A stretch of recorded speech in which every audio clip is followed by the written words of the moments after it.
qu'il vaut mieux pour lui qu'il grandisse à l'écart de tout cela. Hello YouTube, j'espère que vous allez bien.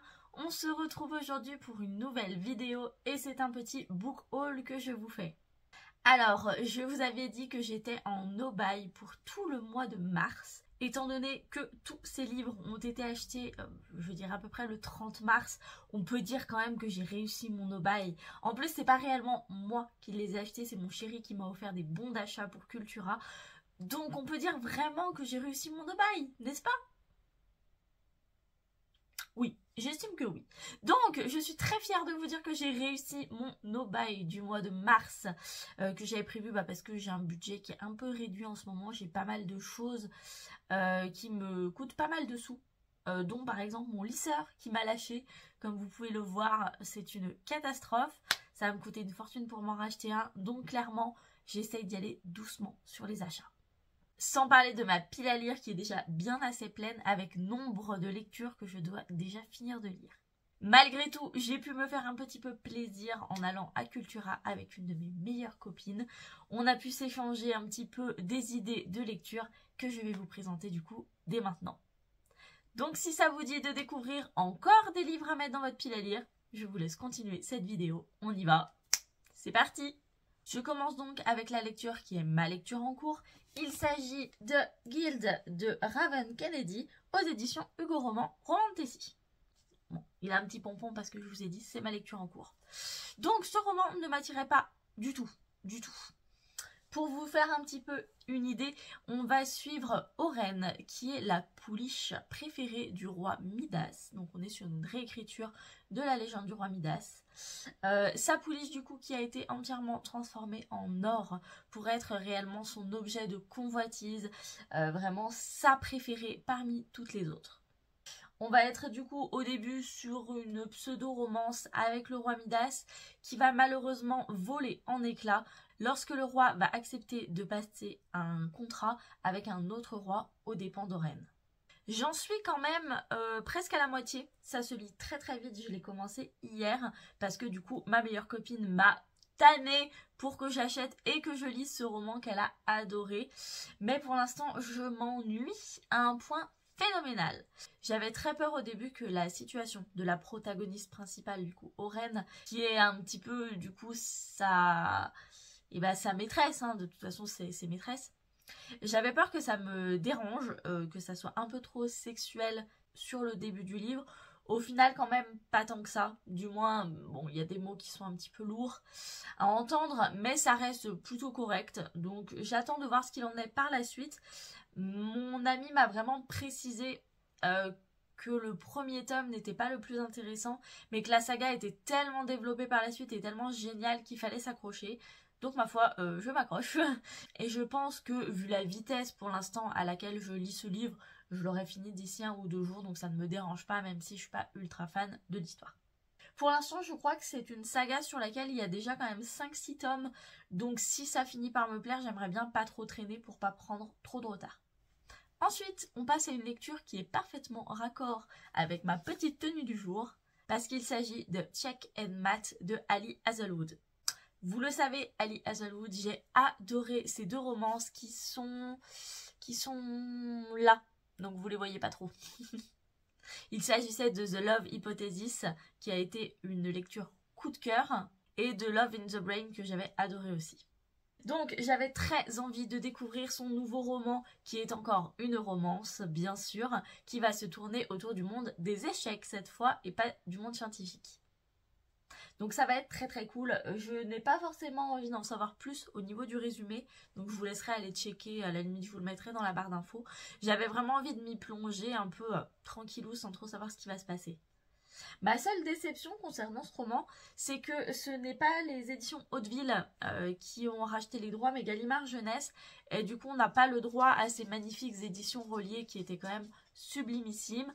C'est pas grave, le livre reste très très beau. Donc on va se plonger tranquillement dans cette romance incessamment sous peu.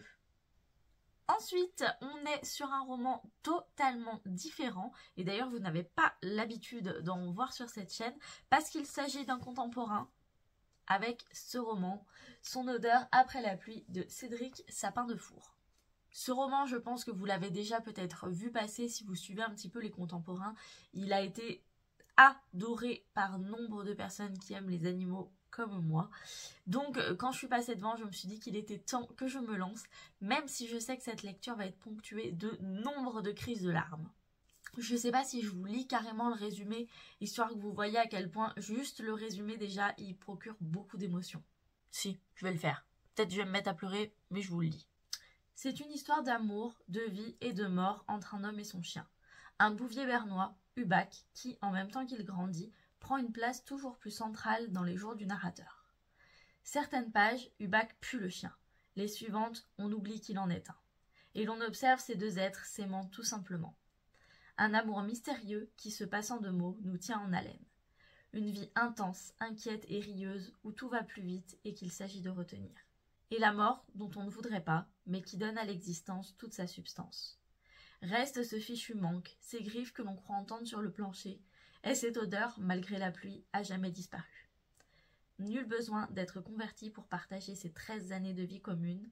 Cette histoire est universelle. Voilà, juste en vous lisant le résumé déjà, j'ai les larmes qui me montent aux yeux. Autant vous dire que je suis clairement dans la merde pour la lecture de ce livre. Vous le savez, j'ai une relation avec mes chiens qui est très très importante pour moi. Je les aime de tout mon cœur et à chaque fois que j'ai le malheur de réfléchir aux années où elles ne seront plus à mes côtés, c'est un véritable déchirement. Donc je pense que ce livre va être un vrai déchirement, mais qu'il va être aussi très beau et plein de poésie. Donc j'ai clairement hâte de le lire et de vous en reparler. À savoir, vous l'aurez compris, je pense qu'il s'agit bien sûr d'une histoire vraie de l'auteur et de son chien, ce qui va rendre la chose d'autant plus émouvante. Ensuite, on est sur une suite de sagas, enfin, avec cette beauté, encore une fois. J'ai l'impression d'être un tout petit peu redondante, mais vous le savez, le nouveau De Lave, de Métal et de Rage par Alexiane de Lys, qui est toujours aussi sublimissime. Bon, alors vous avez le soleil qui ne lui rend pas justice. Hop, attendez, on change de côté. Regardez cette beauté. Vous le savez, les livres d'Alexiane de Lys sont un véritable coup de cœur. Je ne loupe aucune de ses sorties, surtout quand il s'agit de cette saga. Donc clairement, trop hâte de le lire. De toute façon, il faut que je le lise avant le mois de mai, parce que je me rends aux Imaginales où normalement Alexiane de Lys sera présente et je vais lui faire dédicacer en l'ayant lu. Du coup, vous le savez, ici, on est sur un préquel de la saga principale de sang, d'écume et de glace, où on va suivre principalement le père de la protagoniste principale, donc qui est Victor. Victor et sa sœur et toute la guerre qui va être menée, du coup, avant les histoires que l'on suivons sur la saga principale. Ensuite, vous l'avez peut-être vu passer sur mon compte Instagram, si vous me suivez. Il y a quelques semaines, j'ai rêvé d'un roman et je me suis dit... super chelou de rêver d'un livre. Du coup, il faut que je l'achète, clairement. Donc, j'en ai profité d'avoir des bons pour m'acheter Le Royaume des damnés de Kerry Masnicalco aux éditions de Saxus. J'avais rêvé, en fait... Hop, attendez, j'enlève la deuxième jaquette. J'avais rêvé vraiment de ce livre avec ce magnifique violet, là. Et je sais pas, je me suis dit, mais il faut que je l'achète, du coup. Et du coup, voilà, je l'ai acheté. Donc je me lance encore dans une nouvelle saga, me semble-t-il, une trilogie dont tous les tomes sont déjà sortis. Donc c'est pas bien grave, si ça me plaît au moins je vais pouvoir tout lire assez rapidement. Donc si je ne vous dis pas de bêtises, on va suivre l'histoire de deux sœurs qui sont des Straight. Je suis pas bien sûre de ma prononciation, mais qui sont des sorcières cachées dans le monde des humains. Un soir, me semble-t-il, Victoria manque le service du dîner et sa sœur Emilia va malheureusement tomber sur son corps sans vie. S'ensuit toute une enquête pour savoir ce qu'il s'est passé, qui a tué sa sœur, et pour cela elle va faire la rencontre de Colère, un prince de l'enfer qui prétend être de son côté pour l'aider dans la recherche du meurtrier de sa sœur. Ça m'a l'air quand même très intéressant, donc j'ai hâte de me plonger dedans. J'espère que l'ambiance sera glauque et sombre à souhait. On verra ça peut-être plutôt en automne. On est quand même sur un plus de 14 ans. Et me semble-t-il que les trigger warnings sont pas dégueulasses. Alcool, automutilation, crime haineux. Harcèlement, manipulation mentale, mort d'un proche, mutilation, torture, violence sexuelle et vomissement. On va être dans un good mood avec ce roman. Et enfin, on passe tout à fait à autre chose avec un petit graphique. Ça faisait longtemps, j'en avais trop envie, vous le savez, j'ai besoin d'avoir toujours des BD et des graphiques dans ma pile à lire. Je n'en avais plus, donc j'ai craqué pour cette grosse BD quand même, parce que j'aime pas les toutes petites BD. Je trouve que ça coûte très très cher pour très peu de pages. Mais ici, nous avons une BD qui est complète en un tome, donc j'avais trop envie de me lancer.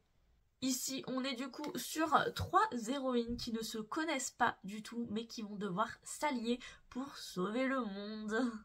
Donc j'ai très hâte de découvrir les dessins déjà qui sont extrêmement beaux. Je vous les montre. Toujours ce soleil qui nous embête. On est sur des très beaux dessins, on est sur une ambiance qui a l'air assez drôle et plutôt chouette. Donc ça va me servir un peu de détente. Après des gros romans de fantasy qui généralement me laissent un peu carpette. Et à savoir qu'avec ce roman, j'avais ceci, qui est un petit escape game qui a l'air, ma foi, plutôt sympa. Mon chéri adore les escape games, donc ça nous permettra aussi de passer un moment tous les deux. Et voilà, nous avons fait le tour de mon petit book haul. Normalement pour le mois d'avril, je n'ai pas forcément de sortie que je ne peux pas attendre. Donc on devrait s'arrêter là, au moins pour le mois d'avril. En mai, il y a les Imaginales, donc là ça va être un petit peu différent. Je vais certainement craquer quand je serai là-bas. Mais en attendant, on fait une petite pause. J'espère en tout cas que cette vidéo vous aura plu. N'hésitez pas à me dire s'il y a des livres de cette sélection que vous avez déjà lus ou que vous avez envie de lire. On en parlera ensemble avec grand plaisir. Je vous dis donc à la semaine prochaine et je vous fais plein de gros bisous. Salut!